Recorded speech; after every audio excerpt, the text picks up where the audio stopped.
Rome has been absolutely so kind to me. I'm leaving with such a full heart to be able to be in a place that I personally have just fallen in love with and feel like it's been reciprocated back to me. It's just so special. What does this tell you about your performance and in particular, your resilience throughout the competition? Because you were not leading from the start. Yeah. You were up against some of the best women in the world, but then you just came back and just threw a 69 throw almost at the end. Yeah, our field really was so stacked. Everyone who is going to be on the podium was here tonight. I really believe that with all my heart. And, being resilient is a skill that you don't want to have to work on a lot, but it is important to know that you can do it. And to find myself in a position going into the fourth round in fifth place, I knew in my heart that I could figure it out, and it just was being able to make those small technical changes where it comes together. So to be able to figure it out and figure it out with a performance I feel proud of, it feels quite special.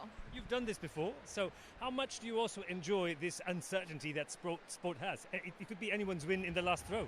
Yeah, I've come to love it. I think there was a time when I was still early in my career where something about that made me nervous. I wanted to win, and if someone could pass me, it made me anxious. But now I love the fight. I want to go up against the best in the world. I want to see where I stand, how we stack, and it brings me such joy. To be able to go out to give your best and to see where you fall, how the cards are, is something that's really quite special, and I've come to love.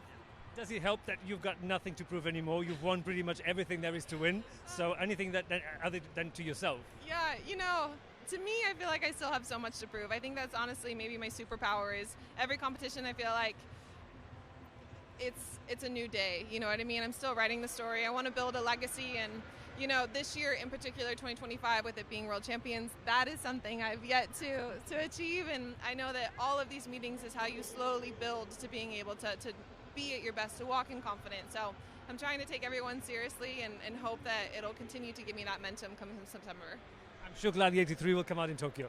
Yes, I can't wait. Brilliant. See you then.